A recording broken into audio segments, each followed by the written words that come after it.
نماز جو ہے اس کی عادت کیسے ڈالی جائے، اور یہ جو 5 وقت کی نماز ہے، اکثر پیرنٹس جو ہے وہ میرے پاس آتے ہیں اور وہ کہتے ہیں کہ ہمارے بچے جو ہے وہ نماز نہیں پڑھتے، تو اس کے اوپر بھی انہوں نے کہا مجھے کہ آپ ایک ویڈیو بنائیں اور بتائیں کہ کیسے نا مطلب اس کو نماز کی عادت کو پکا کیا جائے۔ رسول اللہ صلی اللہ علیہ وسلم کی ایک حدیث ہے جس کا مفہوم ہے کہ اگر لوگوں کو نماز کے فائدے کا اور امپورٹنس کا پتہ چل جائے تو دنیا میں کوئی شخص بھی نہ ماننے والا نہ رہے، یہ اتنی ضروری ہے۔ اور نماز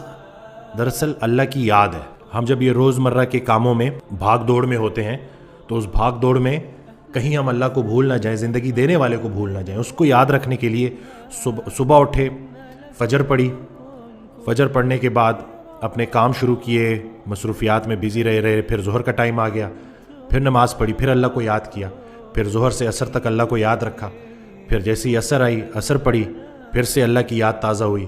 پھر عصر سے مغرب کے بیچ میں اللہ کو یاد رکھا، اور پھر عصر سے مغرب کے بیچ میں جو اللہ کو یاد رکھا کام بھی کیے اور اللہ کی یاد بھی قائم رہی۔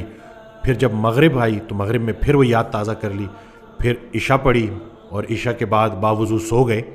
تو اس طرح سے پورا دن اللہ کی یاد قائم رہی، تو پورا کا پورا دن عبادت میں، رات کو باوضو سو گئے تو نیند عبادت میں۔ حضرت واصف علی واصف رحمۃ اللہ علیہ ایک آڈیو میں بیان فرماتے ہیں کہ آپ کی پوری زندگی میں سے عبادت کو نکالا جائے گا اور اس کو تولا جائے گا۔ تو اگر آپ کی پوری زندگی ہی عبادت